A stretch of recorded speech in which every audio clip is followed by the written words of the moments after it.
Hey, what's up everyone? Chip here with something I've been playing around with and I think you'll find is very exciting. So first, some background. As many of you may know, I'm an industrial designer who does concept work as well. What I want to talk about is the modifier-based non-destructive workflow in Blender 2.8, and I'm adding a bit of a different spin on it. So what is NITROX3D? NITROX3D is the short name I will use to refer to a collection of non-destructive techniques and strategies for creating hard surface models in Blender. The acronym stands for Non-Destructive Iterative Techniques for Rapid Object Exploration in 3D. NITROX3D is not a set of Blender add-ons. In fact, it uses 0 non-destructive add-ons and instead focuses on the breadth and depth of understanding the native Blender modifiers and their role in creating a non-destructive workflow. The concept of non-destructive hard surface modeling isn't new. In fact, there are several wonderful videos by folks like Cedric Lepillier and Jerry Perkins, along with many others. I sure am not trying to co-opt the whole non-destructive technique, and tons of credit goes to those guys. Fact is, I was shown non-destructive by Jerry back in September of 2018 when I was working on an undercover robot concept which I can't share because of an NDA. Jerry showed me how to build it so I could iterate the many clients' changes, and it was a godsend. Mostly that was because in the past I'd used NITROX3D to create these models, and it is a fully destructive workflow, so changes were horrendously difficult. I pretty much fell in love with non-destructive and needed to learn more. One of the points I'd like to make is that Jerry Perkins, the creator of add-ons HardOps and Boxcutter, and Rudy Michaud, creator of Fluent, and Cedric Lepillier, creator of SpeedFlow, already have deep knowledge of much of this. And they've used that knowledge to build very powerful and fancy add-ons with custom pie menus, new terms, and vernacular on how to use it all. And of course, they know exactly how to use it, and what order and what works all the time and what may not, and how to fix render artifacts, all because of their deep understanding. So I'm hoping the people who learn NITROX3D will gain that same deep knowledge, and that will make them eager to use all the tools out there, as they will much better understand not just the how, but also the why. And that was the goal all along for myself, to understand the exact why. So to be clear, NITROX3D is not intended to supplant or replace the unique workflows which HardOps, Boxcutter, Fluent, SpeedFlow, and other optimized add-ons use for quickly creating hyper-detailed designs. It's more focused on real-world products created by industrial designers and concept artists, which is not to say those other products don't comport to create real-world products too. Perhaps this object can be described as the most simple and easy to understand exactly what NITROX3D is all about. So this is a basic electronics box of some sort. It's got these Wi-Fi antennas, it's got a port opening here, some LEDs. And if I switch over to a wireframe, you'll see it's fairly straightforward. It's got a bezel and a back area, radius corners, a little relief there. So let's take a look at what this might look like in the total non-destructive mode. And the way I'll do that is I'm going to go over here and I'm going to select an object and I'll go to the modifiers panel. I'll use this plugin, which is called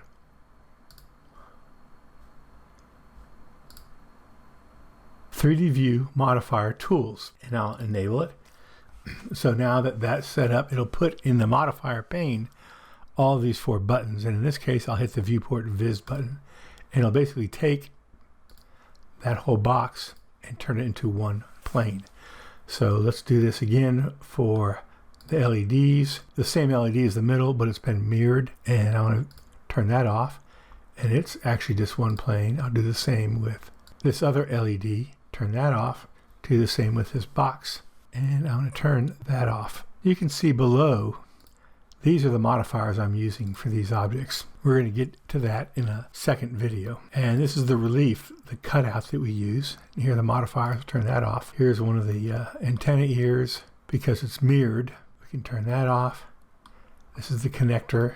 I'll select that and turn that off. That's all that little geometry right there makes that connector. See it right there. When we're finished, what we have are basically 9 faces. So 9 faces creates that whole box. So this electronic box design was created by a company called Teenage Engineering. It's a pretty interesting company and has a unique design aesthetic. Might be worth checking out if you have a chance. As you can see, it's a simple product, but it's one that's really good to get started with when you're trying to understand non-destructive workflows. So I'd like to show you another example to demonstrate how powerful this workflow can be. Many of you know how insanely fabulous Vitaly Bulgarov is at creating unique and incredible hard surface models. One of my favorites, and one I've tried and failed at multiple times in polygon modelers, is this wonderful multi-hose clamp he created in the easy-to-use CAD's NURB modeler, NITROX3D. So I sat down with the goal of creating this using NITROX3D, and here's where I ended after a couple of hours. Let's look at this model. You can see it looks fairly complicated, but in fact it's symmetrical about the X and the Y axis. So we only need to model a quarter of this, and then we can mirror it around the X and the Y axis. So let's break this down now. But before we do that, I might mention that because of the way NITROX3D works with very simple primitives, we can change the resolution fairly quickly in this model.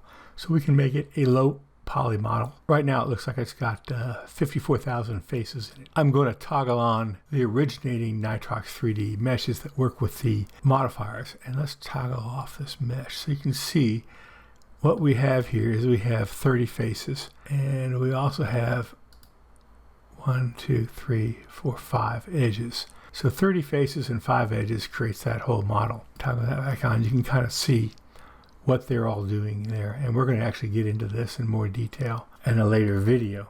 The important part to understand is that a very few modified polygons and edges are controlling the whole proportion and shape of this model.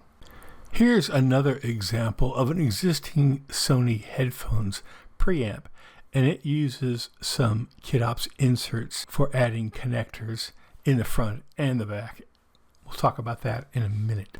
Here's a close-up of the Sony preamp, and as you can see, it's well detailed at a high resolution. And if we zoom in, we'll see that we've got USB ports, micro USB ports, other kinds of switches, a mini jack, an optical jack, and on the front we've got some more headphone jacks and some indicators and a knob and everything. It's all textured using the materials package, EV material system that we sell online. What I can do is I'm going to break this down into its component parts now.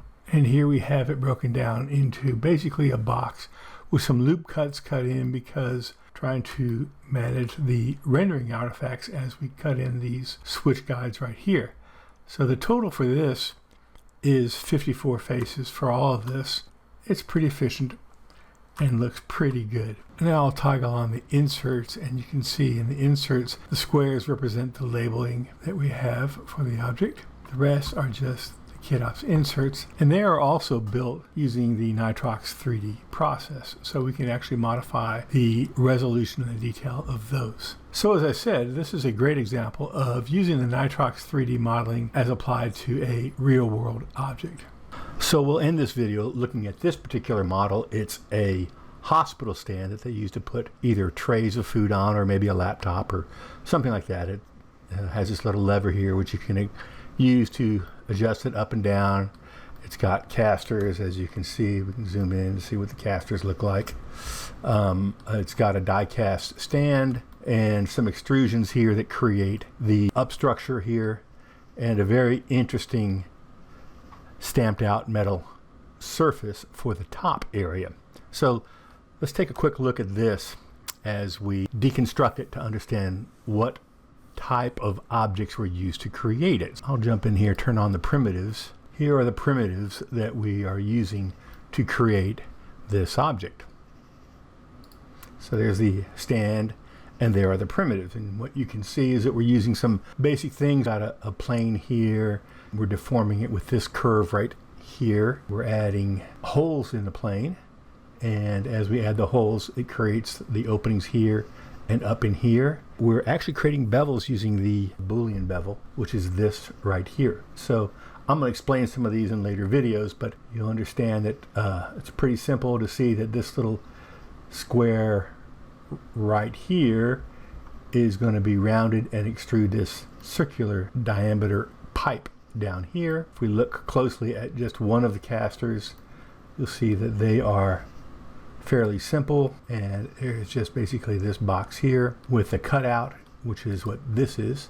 So we have a box and a cutout there. It's a pretty straightforward object, and there is the wheel right there. It rotates around this empty right here. So while the final object may look impressive, once you start to deconstruct it, you find out it's made of several simple primitives that we can create using modifiers in Blender. So the next video I'm going to talk about how we can take one of these objects and we're going to deconstruct it in detail to understand it better.